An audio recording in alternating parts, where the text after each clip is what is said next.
Hi, Story Hour friends.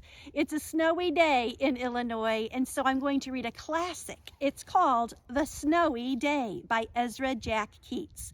Now stick around after the story because I'm going to show you some magazines you can pick up at the library too. The Snowy Day.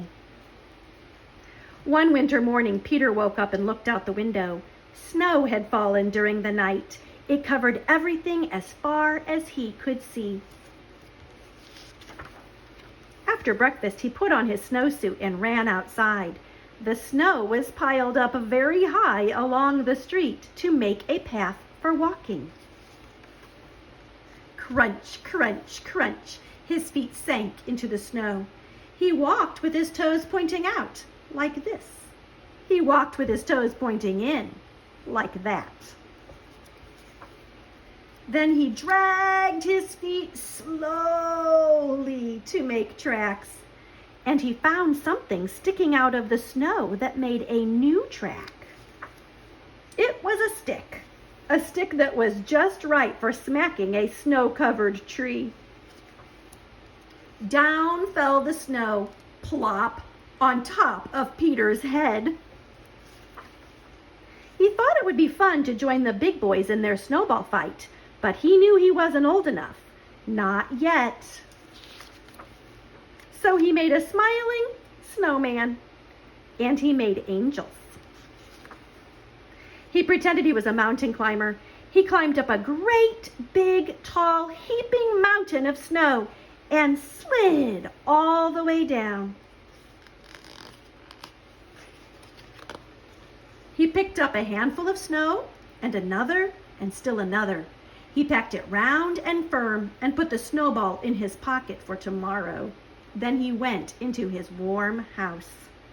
What do you think is going to happen to that snowball, friends? He told his mother all about his adventures while she took off his wet socks. And he thought and thought and thought about them. Before he got into bed, he looked in his pocket. His pocket was empty. The snowball wasn't there. He felt very sad. While he slept, he dreamed that the sun had melted all the snow away. But when he woke up, his dream was gone. The snow was still everywhere. New snow was falling. After breakfast, he called to his friend from across the hall, and they went out together into the deep, deep snow. So friends, you can also check out magazines from your library. I checked out this magazine from the Metamora branch. We have several children's magazines, and they are stored back by Norbert. So if you can find our bearded dragon, you'll find where the magazines are. And this one is actually special because it has a CD that comes with it, so you can listen to the stories also at home. The story I'm going to read in this magazine is called 3 Round Buttons. It was winter. Pick and Pock were hungry. Pick said, "I'm going to look for our hazelnuts." He came back with his paws full. Pock said, "That one isn't a hazelnut. It's a button, and there are 3 of them."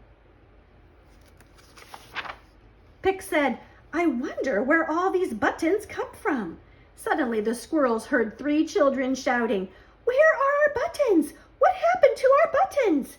Pock said to Pick, "Come with me, we'll surprise them."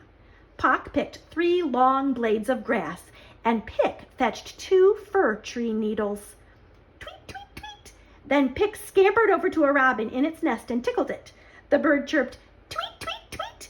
The children heard the bird and looked up. Pock quickly sewed the first button onto the first child's coat. Splat! Pock threw a snowball at an owl. The owl went, "Hoo, hoo, hoo." The 3 children looked up. Pick quickly sewed the second button onto the second child's coat.